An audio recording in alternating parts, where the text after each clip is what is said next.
Fantasy is not an escape from our world, but an invitation to go deeper into it. Andrew Slack. Popular culture. It's in the art, movies, music, internet that society creates to express ourselves as individuals and as a collective. Popular culture is powerful and useful. For fans, it's how they imagine themselves from the world. It can shape our social and political lives. Traditional institutions like unions, church, and political parties are typically our ethical sources. They provide us with identities, values, and ways of acting in the world.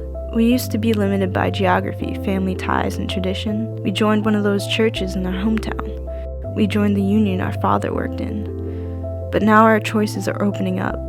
Globalization, technology, and other economic and social developments have opened up possibilities beyond these traditional institutions. Now, popular culture can serve as a source for our identities, values, and ways of acting in the world. This means we need new terms.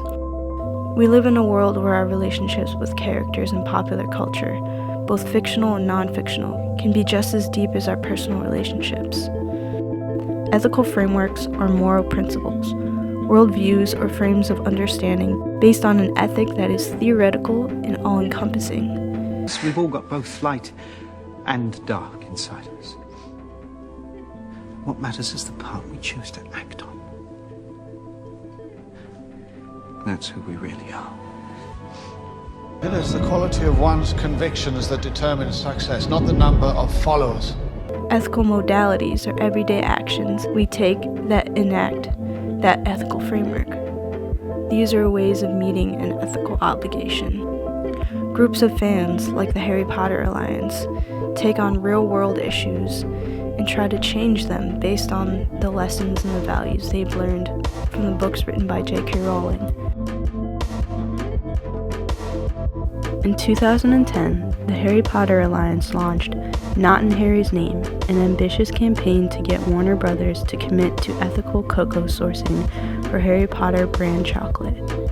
Encouraging fans to write letters and sign a petition, the campaign began with a flash mob in New York City the night of the release of Harry Potter and the Deathly Hallows Part 1. Hey everybody! Are you ready to get started? This is an incredibly historical night. We're going to make it so that all delicious Harry Potter chocolate is fair trade. That's our goal. In June 2014, J.K. Rowling joined the fight and asked Warner Brothers to complete a detailed review of their cocoa sourcing and commit to a resolution by year's end. Within a week, Warner Brothers invited the HPA and Walk Free to meet in person, at which time we delivered over 400,000 signatures from fans and advocates around the world. Just before the end of the year, Warner Brothers gave Harry Potter fans the best Christmas present ever.